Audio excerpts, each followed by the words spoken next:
Welcome to Film101. Today my guest is Candice Hill, someone I've known for a long time, good friend of mine and an amazing actress. Candice has recently just jumped into the magical and stressful world of filmmaking Yes. for herself in the last few years, after acting for, 10 years or so? It's been about 15 years professionally. Veteran. Oh, so old. Yeah, cut that out. Yeah. And then obviously a bunch of stuff since I was a kid. My whole life I've been doing it, but Into professionally probably 15 years. Great. It's been a quiet professional trail. That's just called Australia. That's, Yeah, it's called that's big Brisbane. about you. Queensland, Yeah, Australia. Brisbane specifically. So Yeah. tell us like a little bit of your backstory, and then we'll get into like the filmmaking stuff that you've been more recently discovering. Yeah. Like, how did you first start like adult life, professional acting? So I decided to study in my 20s, and I think I kind of put it off all sort of 20s, as a kid wanted to be an actor. Mum was like, oh, you have to be really good to make a living out of that. So I was like, oh, maybe I'm not good enough. And go have a real job and have a, plan B. So I did real estate and finance for a long time. Actually, through my 20s, I was in a Pentecostal, I'm going to call it cult, which you know. So I was married to a pastor, and I just felt like a caged bird. Carbonara or? Spaghetti. Oh, we're so funny. That's just my favourite. That's what I think. Sounds like pasta. Doesn't I always think carbonara Yeah. straight away. Yeah, not the edible kind. And yeah, and so then I kind of got out of that world, and the pull was just constantly there to still perform and entertain and tell stories. And so I went and studied for 2 years in Brisbane in my 20s, sort of mid-20s. And then I just was like, I'm going to do it. So I started booking commercials, and then I got my first TV gig on Wanted with Rebecca Gibney. Cool. It was terrifying. Yeah. But I got, flown up to North Queensland, and I was staying in a hotel. Like, it was kind of like, oh my God. I'm famous already. Yeah. I've done it. I've made it. I've made it. There's Only room up service. from here. Literally laying by the pool. And You know when you get a per diem and you're like, I'm pretty important. yeah. I mean, it was pretty lush, I'm not going to lie. And I met Geraldine Hakewell and Rebecca Gibney, and I was kind of like, this is huge. And then, came back from that, and then I probably didn't book another gig for a couple of years. And that's acting, right? And that's acting. Waiting by the phone. Yeah. So I did that for a long time and always worked on the side, done retail as well. Yeah. This coffee is like making me dizzy, hey? Too strong?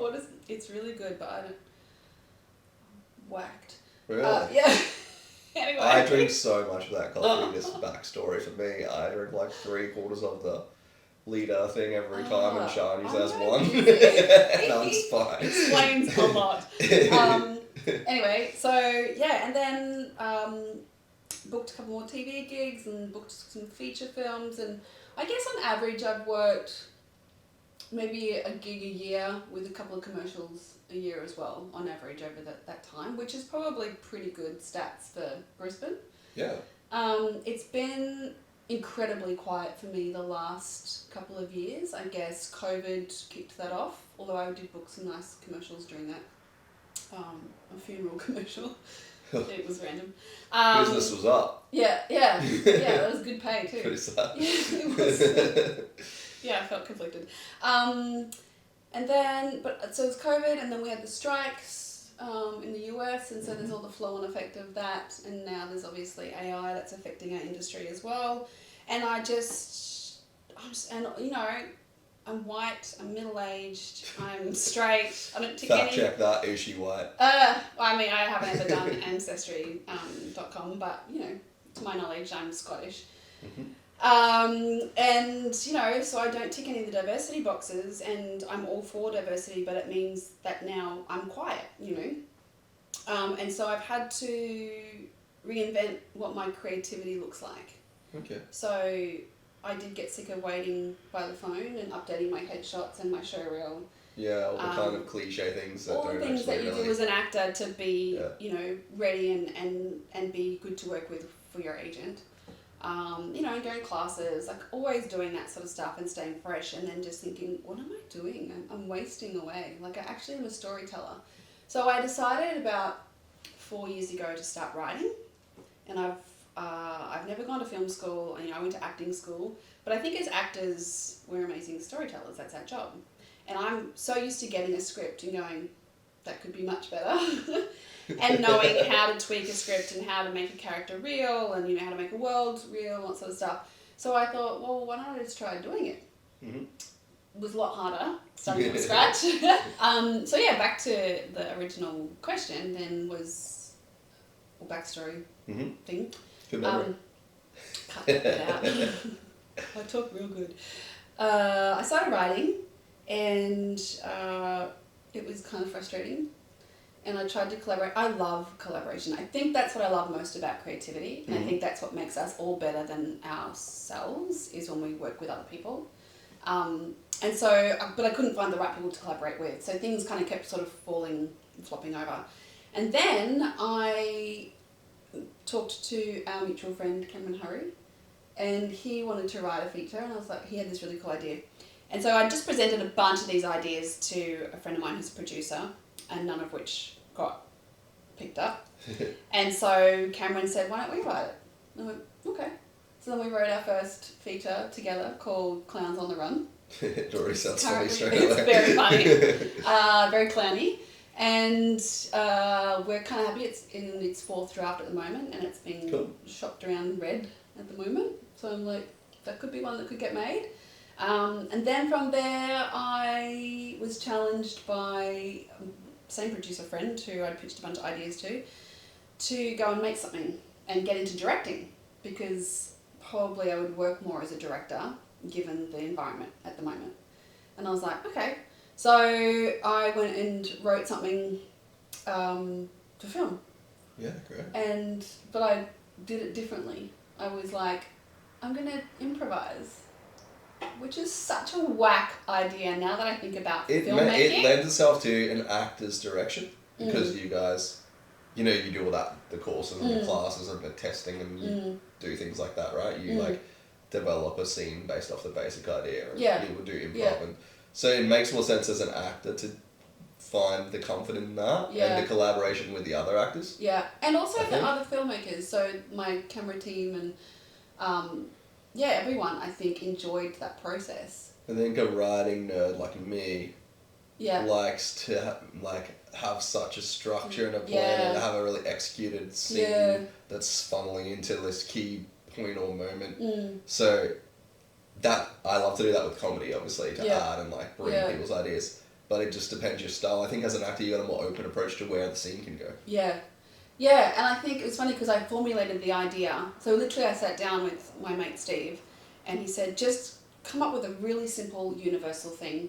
but something that happened to you. Yeah, relating to... Yeah. First tip, put it up. Yeah. Write what you know. Write what you know. So based on your experience, where can you draw from your own drama, trauma, conflict in your life to make it an authentic experience for the viewer, reader, whatever it is. Yeah. And the thing that I've discovered is the more personal it is, the more universal it is. So, because often I think sometimes you think, oh, what do people want to see or watch or hear about? It's like, no. What did you go through? And you'll find that most people have probably been through the same thing. And so the more personal you make it, the more universal it will be and the more it will resonate. Yeah, and I think it's the authenticity. That's just echoing what because basically. No, I get what you mean. Because people are self-obsessed naturally. You think your thing's so unique, but no, everyone's gone through something that can be either juxtaposed or related to the exact experience. Yeah. They go, oh, I remember that thing when I felt that emotion. Yeah. So if you're doing universal ideas, like you're saying, it's going to be palatable to more people. But if it's personal, it stops it being broad. Yeah. So it stops it being cliche or Hollywood kind of beat it out. You know, when you know where it's going, you're adding your personal touch. Totally. So it gives it an authenticity that gives it a layer, gives it depth. Totally. Yeah. So sitting with my friend Steve, we were like, well, people have affairs all the time. And I was like, oh yeah, I almost had an affair when I was married, in my 20s. Really, Clarifying for Matt's sake. yeah, Matt and I are good. And I was like, so why do some people have affairs and follow through, and some people don't? If we're honest with ourselves and we're in long-term committed monogamous relationships, there will be a point, if not many, where you'll be tempted, or the opportunity maybe presents that you didn't even think about it, and it's presented from the other side, and then you're like, hang on a minute. And so I wanted to explore that, like, what is that line that is or isn't crossed? And so that's where kind of the idea came from. And then I met up with another friend of mine who's a visual artist, and she'd wanted to get into filmmaking. So she makes sculptures and all sorts of other stuff. And so she came with this whole sort of history that I had never thought about. And we layered this idea then with the myth of narcissism, myth of Narcissus, which is all about narcissism. Is it a Greek myth? I think so. You think so? Probably. Most of them are It's the guy that fell in love with his own reflection, and he missed out on obviously knowing what love is, because he was so Sounds like Penny. Yeah. Classic.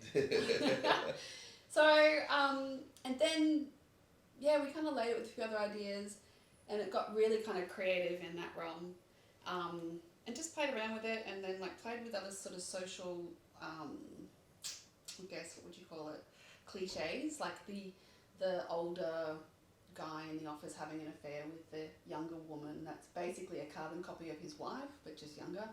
So it's like... Just younger model elder. Yeah. So then, like, do women do that? And so flipping that on its head and kind of going, oh, probably. Surely. Yeah, there's always that power play, and that's attractive to both, sides. You know what's really weird? What? On that track is when they like have an affair with the girl or guy's like immediate sibling. It's like how much closer to the person physically can you get than their sister?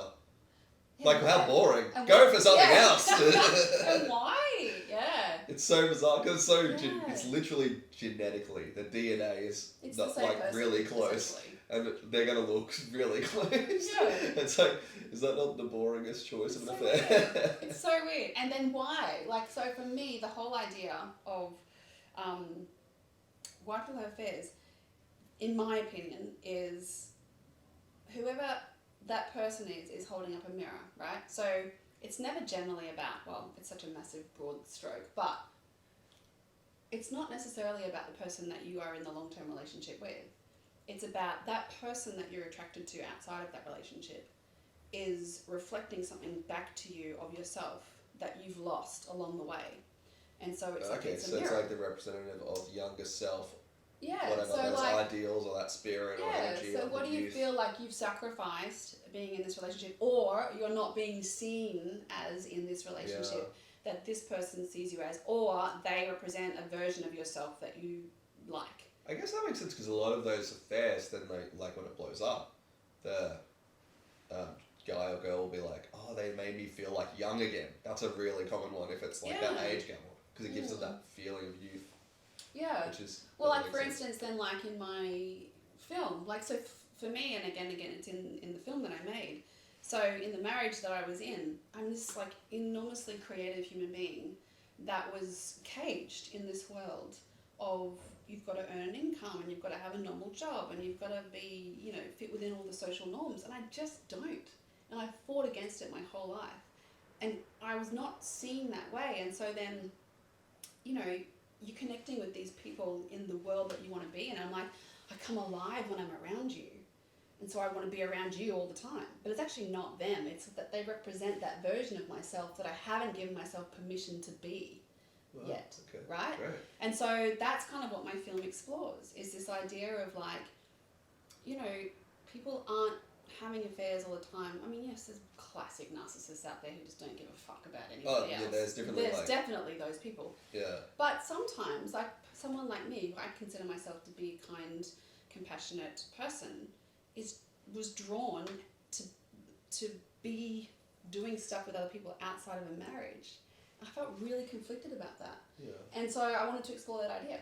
Yeah, and great. I think I did that well. And so then, I kind of just had this idea. So I storyboarded it, which is the first thing that I do when I'm writing now.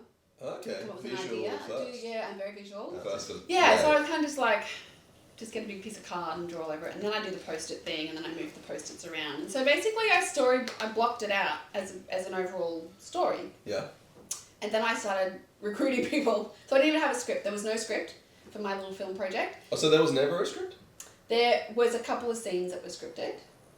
Key, like, moments. Yeah, Did you ever watch Curb Your Enthusiasm, the comedy? Yeah. Because they do that. They'll have, like, this. These are things we have this to has hit. to, you have to say this line because it's Yeah. like the plot of the missing shoe is blah, Totally. blah, blah. And otherwise they just kind of banter around it. Yeah. It'd be really fun to make a comedy like that. Yeah, well, we did a drama like that. Yeah. And so I recruited, first of all, I went looking for the right DOP. And I talked to a couple of them, and I was like, it's a love project. And then it started to kind of get out of hand, and I was like, I have to pay everybody. Yeah. Anyway, but I got everyone on for free initially, and I was really, like, surprised. And I think what it was we were making a piece of art. Yeah. And I think we're all actually starved. appeals to them as something different to what they're doing every day. Yeah. Yeah. And the idea of improvising is terrifying, but also incredibly exhilarating as an artist for everyone, I think. Oh yeah, with directing, it's like kind of an abstract skill. Each time I think is different, and I think it's the same with acting. Each job is different, and I think you just rely on, I know how to tell a good story, and I have to just adapt each time. And I think being adaptable, like I love that. I love change, and so I think that's what I enjoyed. Like once I was on set, I wasn't at all scared. Oh great. Like I was like, I trust these guys, and I trust these guys. We all know. It's funny. We don't know what we're doing. We all know what we're doing, as far as our jobs. Yeah. But what we're creating, who knows? Like it's always a gamble. Even if you could meticulously plan it out and think you're in control, what actually happens when the camera's rolling and the actors are doing their thing? That's like magic. You can never truly control that. And then when you get in the edit, you're like, whoa, I don't know what to do with this. And it changes again. So I think it's really good to know, just don't try and control it and just be like, okay, this could go anywhere because none of us really know what's going to happen. Trying to do different genres, different film styles is a great thing to do if you're like a uni student learning how to be a filmmaker or a director. When I was at uni, I did like every genre. I intentionally did extra films than we were like assessed on. And I made every style of film I had never made and just did them all. Yeah. And I ended up way back at comedy where I started. Well, it was funny because I remember working with you a few times through uni. I mean, that's how we met.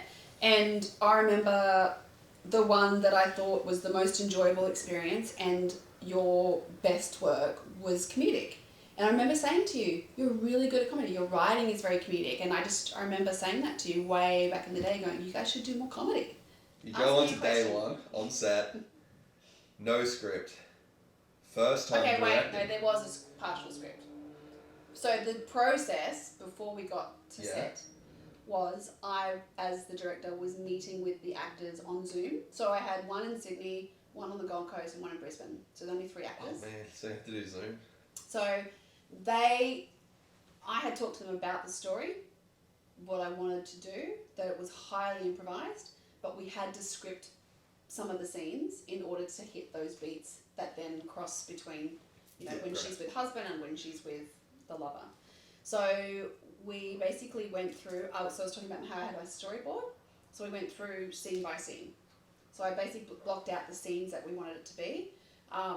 And then we talked about it. So as a director with the 3 actors, I'll be like, all right, this is the scene, this is the setting. Go. What would we do? Let's talk. And we would just talk about it, each scene. What would that be like for that person in that situation? And so then from there, we kind of went, okay, well, that's cool. We don't need to script that. And then we would come to the next one. And we would, okay, this needs to be scripted because there's certain lines or messages that we need to cut through with dialogue because this is what we're trying to say. And so then I would go away after talking to them and partially script. And then I'd come back the next time we Zoom, which might be a couple of days later or a week later. And I'd be like, okay, here's the script that I've written. And then they would improv off the back of that. And while they're improving on Zoom, I'm making adjustments. So when you wrote it, you actually wrote lines then? Like based off what they did? Yeah. Yeah. Okay, so it's So more when I like say it's improv, you it's like wrote retro-scripted. collaboratively. Yeah. Well, they've all got a writing credit. Yeah, okay. Yeah. So it was more like it started as improv in rehearsals, which Mm-hmm. became a collaborative scripting. Yes. And then on the day, adapt one more time, probably. Correct. There was a lot of improv again on the day. So there were really only probably of the film. So it was an 80-minute film, and of that, maybe half of it was legitimately scripted. Okay. Through that process, and then the other half was like actual improv. Like there's a whole scene at the end that's no longer in the short version. That was completely improvised, and it's like the end scene, and it's explosive. It's a dinner scene, and it was amazing, but I had to cut it. I couldn't use it. It didn't fit in the short version. It didn't fit in the short version. And it was funny because the first time we did the take, it was 18 minutes long. Yeah. And like we blocked it out. I was like, again, it was like dot point. This is like the start, middle, and end of this scene, you guys. You know, and like you need to say this line. Is this the husband and wife? Husband, wife, and lover. All in one room. They're all in one room. room. Yeah, great. So that was the original end of the feature idea. Like we're going to try doing this. Literally we're going to try this because the husband says, and he still says it in the short version, but I don't want to lose you. I don't want to share you, but I don't want to lose you. So he's willing to try this open married, this polyamory, whatever that she wants to try. So she thinks. Interpretation of the short version, which I've luckily got to see, and it's great. I interpret that as just like when you break up with someone slowly because you're a wuss, like I used to do when I was in my 20s. Where you're like, oh, we need a break, and then you really want to break up, and then you just like, it's just a stepping stone. I figured that was just almost like an excuse, like, we could totally, it could work. That's so, see, I love that. Because people always lie. In like it, and it's kind of in a nice way. It's like because a soft, I love you, I don't want to hurt you. A way of like saying, look, I'm totally over you, I'm not into you anymore, we've done it. It's like at the end, which happens, right? Yeah. But I thought it was just like an easing out, like and kind of putting it on him to be like, I can't handle that, I'm a man and it hurts my ego, and kind of like deflects the blame off her slightly too. Yeah. That's interesting you see that. It's so interesting. That's what I love about it. Maybe that's also a guy's point of view because you know that your ego will be hurt by that. Possibly, yeah. I think it's like kind of person, so many people that I talk to relate to one of the characters. And that was the whole point, right? But there's 3 characters. They all come from very different angles in this sort of scenario, and you will resonate with one of them more strongly than the others. And it's interesting because for me, when I watch it, and for me as her, I guess, a version of her, I still loved this person. And so what I watch, when I see this movie, I see that she still loves him, but there's something missing, and maybe there's room for more.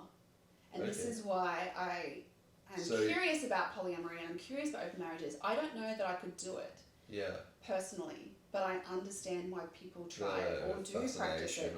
Because it's like there is potential. It's like having children, right? It's like, I love you as my partner, but when people have children, they're like, the love that they have for their children is incredible. But you make room for more love. And so that was the idea that I was exploring, is that in a marriage, can you make room for more love? Yeah, okay. And what does that look like? And to be honest, it's like superly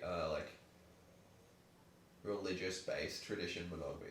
100%. It's like, very even though I complex practice it, and I grew up in Catholic Church heavily, and I'm like really like anti-religious now, or to just like out of it kind of thing. Like, it's I don't know if it's inbuilt in me, and if I had a totally different childhood, I wouldn't even think that it was a normal practice. But if you think about like ancient Rome and stuff, it was not a thing. You would people would marry and be like a union and make kids and stuff. But there was no idea of like not having sex, they had orgies, they were free, I guess. But then it comes with complications also, right? So, I listen to a lot of podcasts about people that practice polyamory or open marriages, and like it works for some people. And did you do this in research before you did it? Yeah, that's great. So research, that's a little tip, that's all. So researching the world, because anything you haven't personally experienced, you need to then research as a writer, especially. So you haven't actually been in a polyamorous relationship ever, so go research, guys, put the work in, and your script will become more authentic. And then the other thing to note is that one of the actors was actually in that world. So he can bring that experience. So it was the guy. they brought he brought that to the and that I felt really comfortable about because I kept saying, she is what I know, right? Yeah. Like so the character that Bianca was playing, it's like that's what I know, and the husband is like that's also what I've lived. But he contributed massively, and I was so grateful for that. But I was just curious because I think monogamy is really hard. Forever with one person is a long time. And if you're not both growing and changing together and reinventing yourself and becoming a better version of yourself, then it's hard to stay with one person. Like, I think, it's not easy. And I wanted to kind of give weight to that, I guess, and be like, well, because, like, divorce is high. Like, there's, like, over 50% of marriages end in divorce. I have experienced that. I never thought about this before though. There's a stat about that. Obviously, it's like it's always like over 50 since like I think it was the 90s. But there's an interesting bias in that stat. Just like a lot of stats, they're kind of misrepresented. A lot of people who divorce marry again and divorce again, so they're kind of the people who are more likely to not work out and are more bad at relationships or don't suit monogamy or whatever. So you think of it like, oh, well, like 6 out of 10 people in the street are going to get divorced. Yeah. It's not that. It's actually, there's people who are more likely to divorce again. Yeah. So there is a bias in that stuff that people don't imagine. Yeah, that's a good point actually, and it's true because I know a lot of people. You probably know people. There's that guy with like this is the wife. This is wife 4 is going to work out, and they're like 70. You're like, maybe you should do it with you, brother. They've never been to therapy once in their life. It's always that chick went psycho. Yeah. It's never them. It's always her, or the other way. Or it's always somebody else. It's always them. Yeah. And that's it. That was the whole thing. Is that one of my core beliefs in life is that you have to look at you. And like our whole society, deflects responsibility, and I think that's a really interesting conversation to have. Is like, what can I do better to help me, but also help the relationships that I'm in and the world that I'm in. And so, anyway, we're off track. What were we talking about? Not really. It's part of your like kind of your character. But like I wanted to get to like the experience. So on the first day, how you weren't nervous because you'd done the research, the prep. You had confidence in the actors. Yeah, and I wasn't nervous at all. I mean, the other thing that I really did not enjoy at all and that I found the hardest was producing. Yeah, because it's boring. It's nerd work. Hated it. I have to do it and so much went wrong. And so like I'm trying to work for Matt, like so for those that don't know me, I work my partner's a builder, so I work in our business. So I'm doing that. Yeah. This is like it's a day job and extra so like moonlighting for a time. film, yeah. So writing, trying to direct, then prod design, then like all of the things. I mean, I had some really beautiful people supporting, but at the end of the day, it's your baby, right? So like no one's going to care about it as much as you do. Of course. So then trying to like book when we're doing, which scenes with what venues and like lining actors up and stuff. So then someone's partner dies. No, sorry, not. Someone's partner's dad passes away, and the funeral is the same day. So this actor, one of the actors, right? Yeah, one of the actors. It's the only day he was on. Had to go to Sydney.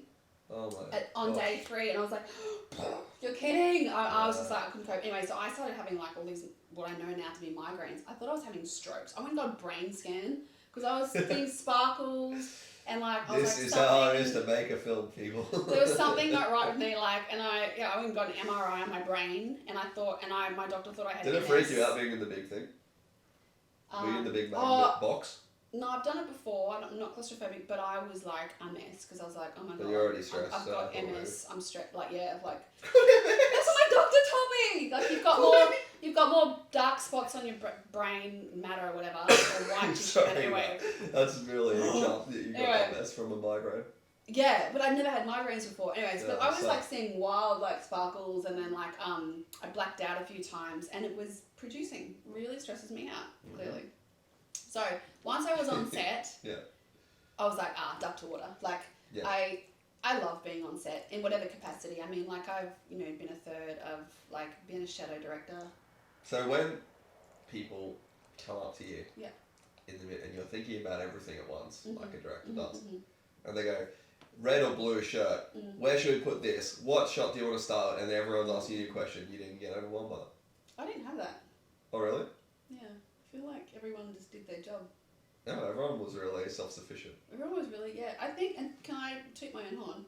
I think I'm very good at leading people, and I think you have to be a good leader to be a good director. Of course. And you have to fully trust that everybody knows how to do their job. And I think it's when you can control who you're putting around you, then of course, yeah. The that team, was all- yeah. Well, you talked about this on the other one, and probably will every time we talk to a director, is there's a Tarantino quote, how do you become one of the best directors in the world? He says, you get the best crew, you get the best actors, and then you take the credit.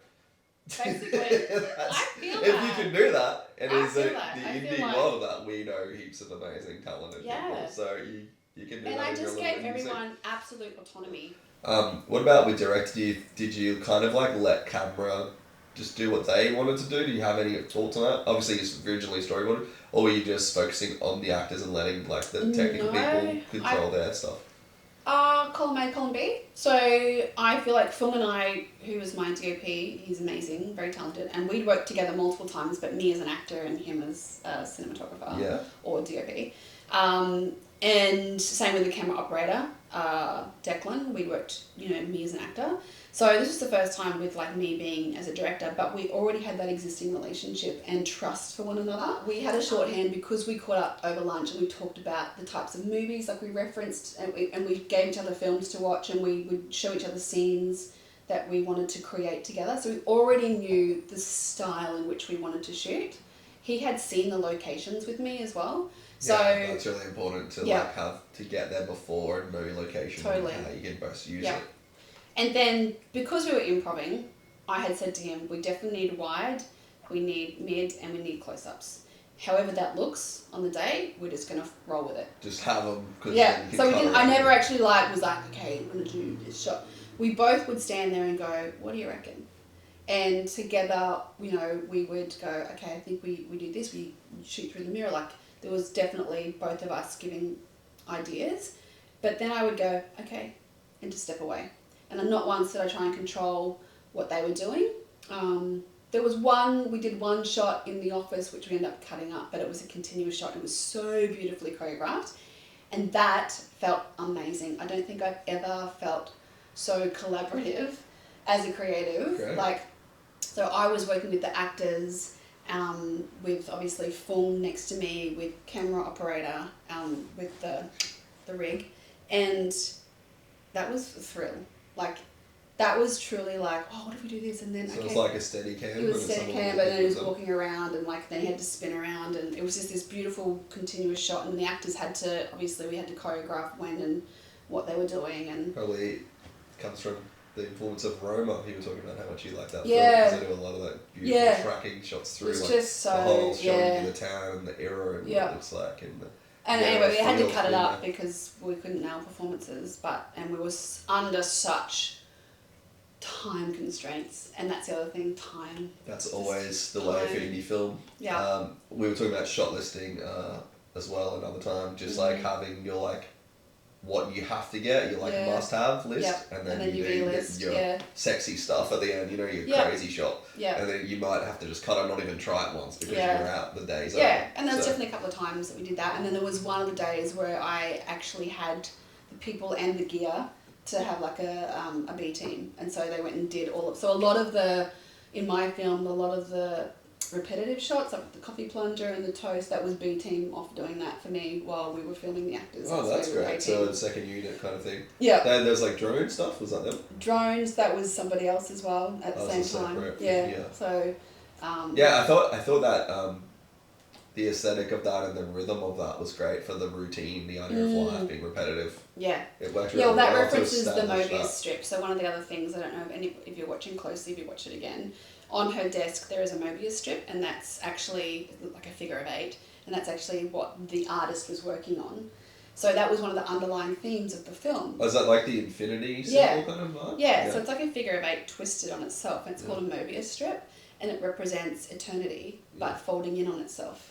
Yeah, and so as a negative kind of thing, as an entrapping feeling. Yeah. And so that's where you see that, repetition of the everyday, the mundane, the choices she makes, and then the repercussions of those choices, and then that is as an eternal behaviour, I guess. I think I did that more with probably with the only ones that I did that more with was camera, because I was like, no, I want it to always be moving. I never wanted to still. I think the only time so that was a really the only time important stylistic choice. That's the only time there was stagnant shots is when we see husband and wife together. Because they're stagnant. Because they're stagnant. See, so there's a lot of symbolism. Great art. It's quite simple, but if done effectively, it really can communicate what the themes are of the film. So because the other thing with the husband and wife is there's a lot of distance. Yeah. So quite often... so the shots are like that too. So there's always distance between them, like when they're in the kitchen, the benches between them. Their house is very... Obstacles is a great, simple technique you'll see often in a conflict scene in a film. They'll shoot with like a vertical line between the two characters. Maybe it's just like the window pane, but it's intentionally shot that way. Yeah. And then the only time we see them where that gets changed, I guess, is where after they fight and you think they're making up and she comes in and holds him from behind and we push in. It's the first time we have, like, I think it is, a motion shot with them because we think, things are changing, things are shifting, they're close, they're personal. Yeah. So it's a hopeful movement. And then, but and then with the lover, and that was something else as well, like the props, or set design, it was like whenever we're with the lover, it's textural, it's layered, it's, and in colour, it was beautiful. Like, whenever we're with the lover in the art space or whenever they're, like, it was always so colourful. Did you ever toy with the idea that his world was colour and that the home was black and white, like mixing them? Yeah, but then I didn't want to be cliche. Yeah, it's done a lot, obviously. Yeah. And that's why I don't want to give away. That's why it was like, at home with hubby, it's stark, it's straight lines, it's cold, it's... Yeah. And clinical, kind of and then when it's with him, it's like and sparse. It's all of the parts of her that she's not allowed to express, and it's just textured. I just love the texture. Yeah, and it's kind of it's busy in that messy. It's chaos. It's like, and that's what I think being a creative is, and that's what she was missing from her life.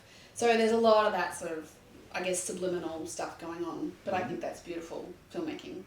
And that's why location is so important. I heard someone, I think it was Colin Budd, say to me, location is like 80% of it. It's like real estate, location.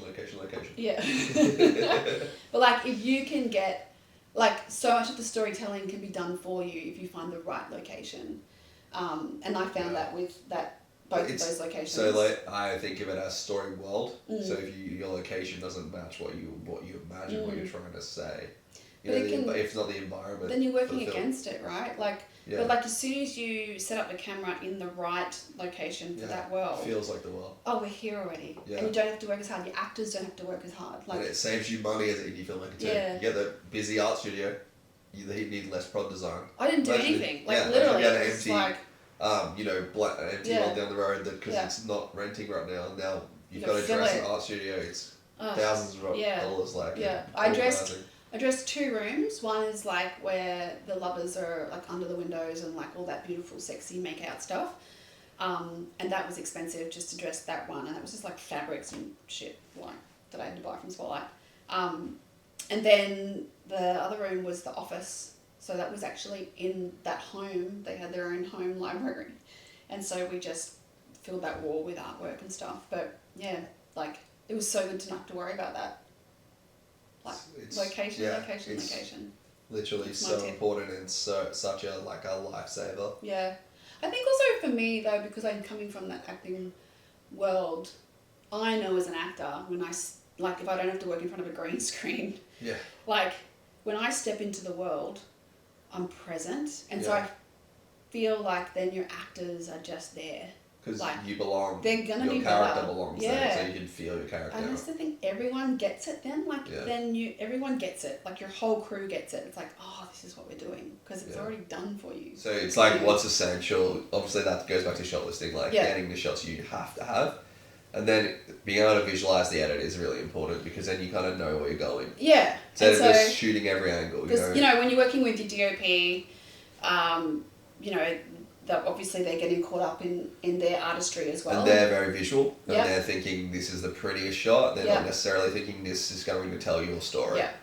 And so, and that's them doing their job, right? Like, being. Well, it's their expertise, and Yeah. they're actually drawn to just get the best shot. And they just want to, and they just want to keep on perfecting. But as a director, you're thinking about the big story here, and so that's your job, is to go. I see what you're saying, but we don't need it. We don't have time. You've got your first. That's why your first is amazing. I had an amazing first. It was just like, so important. Really don't first have time. AD, so the one who tells you to hurry up. And she was great. Daniela was amazing, and she was just like, we really don't have time, and you want to spend more time improving this other scene. Yeah. I was like, you're so right, we don't need it. And I just knew in my head that I would never use that shot. And when it came to the edit, I was like, we don't need it. We're not missing anything from this part of the story. Like we had everything. And it was just interesting that instinctively I knew that on set. Yeah, well that means you really knew your story. And that's why visualization is really important. And if you can picture the edit in your head when you read the script back, it just saves you so much time. Yeah. It means the vision is a lot clearer. Yeah. And it means that you're going to save, like money basically. Yeah. Time and money, everything. You're going to use that time for another bit that's more important beat in your story, which is just essential. Yeah. So the first cut we did was 80 minutes, close to. It was a very linear story, and it had pace. And I think that comes back to, regardless of dialogue, if you have a great story with an arc in it, it should technically always work. Yeah. Right? Quality-wise, like as far as dialogue and performance, that's obviously always going to be on the day how that plays out. But what I felt was strong was I had a strong story arc. So when we cut it at full length with all the footage we had, it worked. It started nice, slow pace, long, beautiful, lingering shots. The story worked. It reached its sort of turning point, and then it sped up and it finished. Like, it was beautiful as an arc. But it didn't, I mean, this is obviously before sound and colour and everything had been done. It was a loose cut, but it didn't know what it wanted to be. And so I asked a few people, namely the producers that were helping me out with the whole project, with gear and stuff. And it was like, I was sort of somewhere in between being commercial and art house. Yeah, okay, so it was two in between the two kind of genres. It was like, it doesn't really know. And they basically gave me the best advice. They were like, you haven't been to film school, you don't know what the rules are, so just go and break and do whatever you want. Like, just break all the rules because you don't know what they are, and just go and, if you could make one film, what would it be like? And I thought, and basically they were like, just push into the art house. Like, get it out of your system. And it's a good first way. And it was really, it gave me permission to go, oh my God, just go crazy with it. So, and it was funny because after that, I got a bunch of feedback and I felt really dejected. And I think this is really something important to talk about, because I just gave feedback to a girlfriend of mine in America who's made her first film. Yep. And I felt brutal giving her the feedback. But it reminded me of where I was. It was like, you've shot all this beautiful footage, you've got all these great performances, but you're lost. You don't know how to tell the story. Okay. And there's so much of the storytelling that happens in the edit. And I've heard this, film's made 3 times. The final rewrite is the edit. Yeah, it is. And it's so true because I actually rewrote the whole film in the edit. Yeah. It's well, not, in your case, because you took a feature and made it kind of a long short. So I went through this period, like for months, where I just sat with it and went, I've made a bucket of shit. I've wasted everyone's time. This is such artists, right? Right. No one goes to their job at like an accounting firm. It's like, I'm the worst accountant in the world. I literally was like, what the F have I done with my life? This is so stupid. I've wasted so much money. Yeah, like everyone hates me. Oh my I'm God. ugly. I'm such a try-hard. I suck. Who do I think I am? Yeah, what was I thinking? And then I came back and I said, we're going to cut it up. And we just chopped it up. And I said, I want to bring forth the themes of the narcissist and the Mobius strip. And I want that to be really apparent for anyone that decides to read about the film before they watch it. And that's what we did. We created all this repetition. Yeah. All those little shots. I think what it served to me was the routine of the marriage. Yeah, the mundaneness. Yeah, and it worked really well. And then it just, I don't know, I just had this fresh inspo. And so I sat with James and he was kind of like, oh, okay. And so basically I just trusted my instinct. I don't really know what else to say, but just like, I just was like, I want it to be really pretty. I want it to be artistic, and it was no longer a linear film. It was now going to be. But it's funny because when you watch it, it still has an arc. It still has a story. To be honest, what you said at the start of this interview about what the film is, and then what I think the feature would have been and what this is, I think the short is closer to what you actually set out to make originally. Really felt amazing. Terrifying was when I screened it. So I did a private first screening. That's when you actually get worried. Oh, do you know a lot of the time I just nervous. worry that like weird abstract like is the thing gonna stop? Like I think about that a lot. I think about weird things like that. I was just like, are people gonna hate it? Yeah, well, I mean that's the more logical thing to. And I was so nervous in a little speech at the start, and I was like, I was sweaty. All the bits and pits were sweaty. And I mean, I've been naked on TV, and this was more nerve-wracking. More nerve-wracking. It's so vulnerable. I felt so vulnerable. And the whole time, I'm sitting next to Matt and squeezing my hands. And his hands was aching. He's like, ah! Anyway, but like... You're giving birth, basically. Everyone That's was what it related glued. To. Yeah. And it's also longer. It's 25 minutes. So it's a bit longer. Yeah, for sure. But it is long. It's just crept into the entries for our festival. But... Like, there was one point where I leant over to Matt and I was like, it's really good, isn't it? Oh, that's great. That's so cute. Yeah, he goes, yeah, it is. And that for me was like, that's amazing. That was the thing. I was like, I believe in myself. Oh. Because you said it, but you believed it. Yeah. Which is a step. And then you had everyone there glued. And then you had the validation of like your most close person to be like, yeah, you did it. Mm. Yeah. And at that moment I went, I don't care if they don't like it because I'd watched it a gazillion times. But then it's different. But watching it on the big screen, it's beautiful on the big screen. You did an actual cinema? Yeah, I did it at James Street Palace. Yeah, great. So you got to see it like a movie, so you know what it'd be like at a festival too. Yeah, it was beautiful. On did it sound better? Sound was amazing. Sounds so good in the theatre. Sound design and the music is like... But like it hits you like when I have to watch it on laptops when I did screeners. It's never as good. And then when we go on the night, we're always like enjoy all the films even more. Yeah. It's got that surround sound stereo and the music and everything's popping. And it was just that moment of like, it's really good. I think it's really good. And that was where I was like, oh, I did a thing that was really good. Yeah. And I just go, even if I don't do anything else now, I did that. There was one time in my life where I set out to make a film. I made a film. Tick. Don't die with the music in you. Basically. So I don't know what's next. And I think as a creative, I love that it could be anything. That's exciting, right? Yeah. It could be acting, it could be directing, it could be just more writing and someone picking up the scripts that I'm writing. And I love it all. I love being able to express myself. So could be playing a horny Swedish backpacker in one of Shadow Knight's scripts. I would do that for you. I think you'll love that. I'll give you the script. It's very funny. I know, it would be funny. Alright, thank you for your time. Candice Hill, everyone.